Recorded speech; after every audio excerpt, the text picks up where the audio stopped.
Hey everyone, welcome back to the channel for the Who Cares A11Y bar. This evening is going to be a little different. I wanted to take a moment to have some silence for my father that I lost 22 years ago.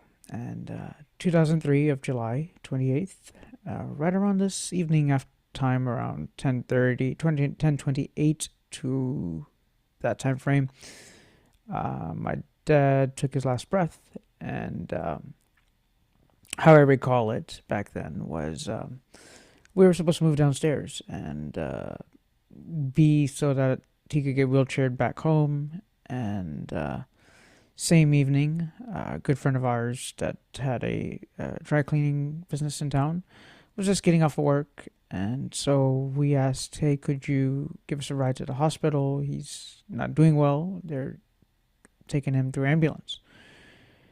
And my dad's name was JP, by the way, if you're wondering who are we speaking about. But my dad, JP, and matter of fact, here's a photo. Let's see if I hold it properly this way.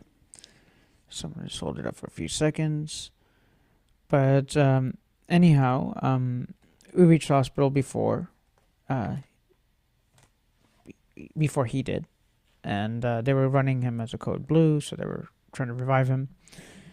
And I remember my mom and I, we actually took his ashes to India. So that was my first experience to travel with ashes for one, but then to do all the ceremonies. And I'm grateful that I was able to do the ceremonies for him. It took about 8 hours, as I learned when I went back this time for my mom's ceremonies when she passed. But her anniversary will be actually on the 31st, so in a couple of days. On Thursday. It's Monday currently. So 28th, again, my dad's anniversary. 22 years. I was roughly about 15 years old. So, it was definitely a different way of life, how I grew up. Tried my best to go by what he's taught me and to be there for other people. So, to have fun with that part and life. Matter of fact, I had my 20-year high school reunion this weekend, and again, yeah, okay, I might have looked silly what I was doing. I'm visually impaired. I have MS, but you know what? It was fun. I'm so happy for and proud of all my friends and people that I've gone to school with since. You know, um, Everybody's shown some sort of love in whatever fashion, and with that said, the kindness. People come up to me and saying their name rather than me. Who am I talking to?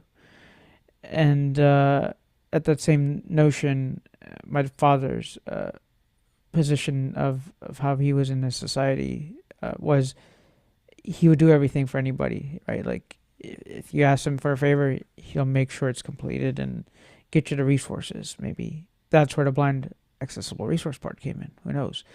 But that is part of who my family is, and that doesn't get taken away from me.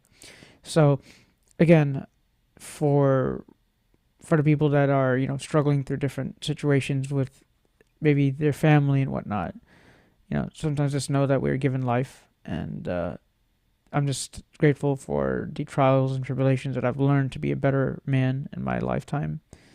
Thanks to my father's upbringing and sincerity with regards to even my Hindu dharma and everything else that means what it means. So again, it's more of a thank you to my father. It's rough that you're not here after all the years of 22 years, and hard to think that it's been that long, but here we are, and I just look forward for my future to keep doing the things that he was not able to do. Same thing with my mother, and follow pursuit to the dreams that they had. A dream that we're all here today, being in America. The dream that you want to work hard at your craft. You want to work hard at what you do, and be rewarded for that, right? And take that and help others that are going through the same struggles. Because again, it's you earn what you earn, but you're also giving back to what you've earned, and that earning could be in let's say, financial ways, or it's just advice, or it's just to be there for somebody whenever they're maybe going through something.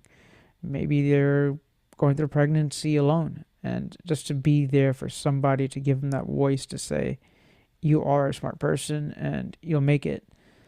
That's the type of person my father was, right? So I've known in the past where he would drive around to different cities just so because somebody had called him and needed that extra help. And at this point, granted, I don't drive because of my vision loss, I think very much the same way. So, how can I help you and help my family, how help my constituents around my neighborhood, my community, is what drives me. So, again, thank you to my dad, JP, Sairam, Papa. I love you. I miss you. And till we meet again, I will keep on trying to make sure that your dreams are also met within my goals in our life here on earth. Thank you again. God bless. Love you. Saira Papa.